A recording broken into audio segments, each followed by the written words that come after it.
यह रहा भाग 3 ख राष्ट्रीय आंदोलन से संविधान निर्माण तक, अध्याय 13, 14, 15। यह परीक्षा तथा व्याख्यान दोनों के लिए उपयुक्त है। नमस्कार विद्यार्थियों, आज हम बिहार बोर्ड कक्षा 12 इतिहास 2026 के भाग 3 ख का विस्तृत अध्ययन करेंगे। इस भाग का विषय है राष्ट्रीय आंदोलन से संविधान निर्माण तक। यह आधुनिक भारत के इतिहास का अत्यंत महत्वपूर्ण चरण है। इसमें हम 3 प्रमुख अध्यायों का अध्ययन करेंगे। अध्याय 13 महात्मा गांधी और राष्ट्रवादी आंदोलन, अध्याय 14 विभाजन को समझना तथा अध्याय 15 अमितरे खरन संविधान का निर्माण।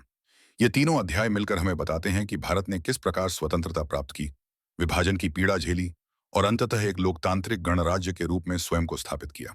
सबसे पहले हम अध्याय 13 महात्मा गांधी और राष्ट्रवादी आंदोलन पर चर्चा करते हैं। 20वीं सदी के प्रारंभ में भारतीय स्वतंत्रता संग्राम एक नए मोड़ पर था। कांग्रेस की स्थापना हो चुकी थी, परंतु आंदोलन अभी तक सीमित दायरे में था। ऐसे समय में महात्मा गांधी का भारतीय राजनीति में प्रवेश हुआ। वे 1915 में दक्षिण अफ्रीका से भारत लौटे। वहां उन्होंने नस्ल भेद के विरुद्ध सत्याग्रह का सफल प्रयोग किया था। भारत आने के बाद उन्होंने देश की परिस्थितियों को समझने के लिए व्यापक यात्राएं की। गांधी जी का विश्वास था कि सत्य और अहिंसा के बल पर भी अन्याय का विरोध किया जा सकता है। उन्होंने कहा कि हिंसा से प्राप्त स्वतंत्रता स्थायी नहीं होती। उनका उद्देश्य केवल राजनीतिक स्वतंत्रता प्राप्त करना नहीं था, बल्कि समाज में नैतिक और सामाजिक सुधार लाना भी था। गांधी जी का पहला महत्वपूर्ण आंदोलन 1917 का चंपारण सत्याग्रह था। यहां किसानों को नील की खेती के लिए मजबूर किया जा रहा था। गांधी जी ने शांतिपूर्ण ढंग से किसानों की समस्याओं को उठाया और उन्हें न्याय दिलाया। इसके बाद खेड़ा सत्याग्रह और इसे अहमदाबाद मिल मजदूर आंदोलन हुए। इन आंदोलनों से जनता में विश्वास पैदा हुआ कि संगठित होकर अन्याय का विरोध किया जा सकता है। 1920 में असहयोग आंदोलन प्रारंभ हुआ। यह आंदोलन जलियांवाला बाग हत्याकांड और खिलाफत आंदोलन की पृष्ठभूमि में शुरू हुआ। गांधी जी ने लोगों से अपील की कि वे अंग्रेजी शासन का सहयोग न करें। विदेशी वस्त्रों का बहिष्कार किया गया, सरकारी नौकरियां छोड़ी गईं और राष्ट्रीय शिक्षण संस्थानों की स्थापना की गई।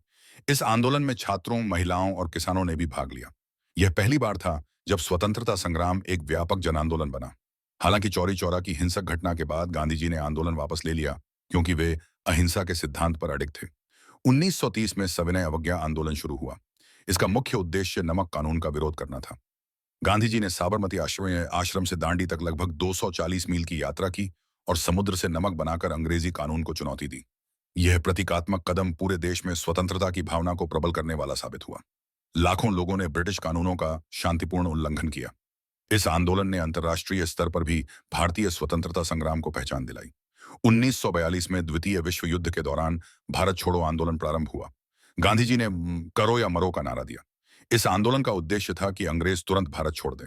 अंग्रेजों ने आंदोलन को कठोरता से दबाया और अनेक नेताओं को जेल में डाल दिया। फिर भी जनता का उत्साह बना रहा। यह आंदोलन स्वतंत्रता की दिशा में अंतिम निर्णायक कदम सिद्ध हुआ। इस प्रकार गांधी जी ने स्वतंत्रता आंदोलन को जन आंदोलन बनाया। उन्होंने राजनीति में नैतिकता का समावेश किया और सत्य, अहिंसा तथा जन सहभागिता को संघर्ष का आधार बनाया। उनका योगदान भारतीय इतिहास में अमूल्य है। अब हम अध्याय 14 विभाजन को समझना गुच्चोत्तकतम और समस्या संशोधन की चर्चा करते हैं। भारत की स्वतंत्रता के साथ ही देश का विभाजन हुआ। 1947 में भारत और पाकिस्तान 2 स्वतंत्र राष्ट्र बने। विभाजन की पृष्ठभूमि जटिल थी। लंबे समय से हिंदू और मुस्लिम समुदायों के बीच राजनीतिक मतभेद बढ़ रहे थे। मुस्लिम लीग ने अलग राष्ट्र की मांग उठाई। ब्रिटिश शासन की नीतियों ने भी सांप्रदायिक विभाजन को बढ़ावा दिया। द्वितीय विश्व युद्ध के बाद अंग्रेजों ने यह निर्णय लिया कि वे भारत को स्वतंत्रता देंगे, परंतु स्वतंत्रता के साथ ही देश का विभाजन भी तय हुआ। 15 अगस्त 1947 को भारत स्वतंत्र हुआ, जबकि पाकिस्तान 14 अगस्त 1947 को अस्तित्व में आया। विभाजन की प्रक्रिया अत्यंत दुखद रही। लाखों लोग अपने घरों को छोड़ने पर मजबूर हुए। पंजाब और बंगाल सबसे अधिक प्रभावित क्षेत्र थे। हिंदू और सिख समुदाय के लोग पाकिस्तान से भारत आए, जबकि मुस्लिम समुदाय के लोग भारत से पाकिस्तान गए। यह इतिहास का सबसे बड़ा जनस्थानांतरण था। इस दौरान अनेक स्थानों पर सांप्रदायिक दंगे हुए। हजारों लोग मारे गए और असंख्य परिवार बिछड़ गए। महिलाओं और बच्चों को भी कठिनाइयों का सामना करना पड़ा। शरणार्थियों के पुनर्वास की समस्या सरकार के सामने एक बड़ी चुनौती थी। उन्हें रहने के लिए घर, रोजगार और सुरक्षा की आवश्यकता थी।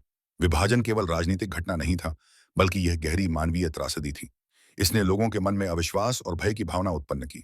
भारत और पाकिस्तान के संबंधों पर भी इसका दीर्घकालिक प्रभाव पड़ा। आज भी विभाजन की स्मृतियां साहित्य, कला और इतिहास में जीवित हैं। यह अध्याय हमें सिखाता है कि सांप्रदायिकता और राजनीतिक असहमति यदि संवाद और समझ के माध्यम से हल न की जाए तो उसके परिणाम गंभीर हो सकते हैं। विभाजन की घटना हमें शांति और सहिष्णुता का महत्व समझाती है। अब हम अध्याय 15 संविधान का निर्माण की चर्चा करते हैं। स्वतंत्रता प्राप्ति के बाद भारत के सामने सबसे बड़ी चुनौती थी एक मजबूत और स्थायी शासन व्यवस्था की स्थापना। इसके लिए एक संविधान की आवश्यकता थी देही में ये निष्कोषित था महिषाएं की जो देश को दिशा प्रदान करे। 1946 में संविधान सभा का गठन किया गया। इसके सदस्य विभिन्न प्रांतों और समुदायों का प्रतिनिधित्व करते थे। संविधान सभा में कई महत्वपूर्ण समितियां बनाई गईं। प्रारूप समिति के अध्यक्ष डॉक्टर भीमराव अंबेडकर थे। उन्होंने संविधान को व्यवस्थित और संतुलित रूप देने में प्रमुख भूमिका निभाई। संविधान सभा में प्रत्येक विषय पर विस्तार से चर्चा और बहस हुई। लगभग 3 वर्षों तक विचार विमर्श चलता रहा। 26 नवंबर 1949 को संविधान को अपनाया गया। 26 जनवरी 1950 को इसे लागू किया गया। इस दिन भारत एक संप्रभु, समाजवादी, धर्मनिरपेक्ष और लोकतांत्रिक गणराज्य बना। 26 जनवरी को गणतंत्र दिवस के रूप में मनाया जाता है। भारतीय संविधान विश्व के सबसे विस्तृत संविधानों में से एक है।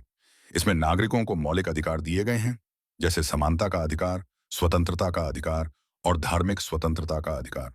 इसके साथ ही राज्य के नीति निदेशक तत्वों का उल्लेख किया गया है, जो सरकार को सामाजिक और आर्थिक न्याय स्थापित करने के लिए दिशा प्रदान करते हैं। संविधान में संघीय व्यवस्था को अपनाया गया है, जिसमें केंद्र और राज्यों के बीच शक्तियों का विभाजन किया गया है। संसदीय शासन प्रणाली को स्वीकार किया गया है, जिसमें जनता अपने प्रतिनिधियों का चुनाव करती है। स्वतंत्र न्यायपालिका की व्यवस्था की गई है, जो संविधान की रक्षा करती है। संविधान ने भारत को एकता और अखंडता प्रदान की। विविधताओं से भरे इस देश को एक सूत्र में बांधने का कार्य संविधान ने किया। यह केवल कानूनों का संग्रह नहीं है, बल्कि यह देश के आदर्शों और मूल्यों का प्रतीक है। अंत में हम कह सकते हैं कि भाग 3 आधुनिक भारत की यात्रा का महत्वपूर्ण चरण प्रस्तुत करता है। महात्मा गांधी के नेतृत्व में स्वतंत्रता आंदोलन ने जनचेतना को जागृत किया। विभाजन ने देश को गहरी पीड़ा दी, परंतु उससे सीख लेकर भारत ने एक मजबूत लोकतांत्रिक व्यवस्था की स्थापना की। संविधान ने स्वतंत्र भारत की नींव रखी और देश को स्थिरता प्रदान की। इन तीनों अध्यायों का अध्ययन हमें यह समझने में सहायता करता है कि स्वतंत्रता केवल संघर्ष का परिणाम नहीं थी, बल्कि यह त्याग, असम, अतहम, बलिदान और दूरदर्शिता का फल थी।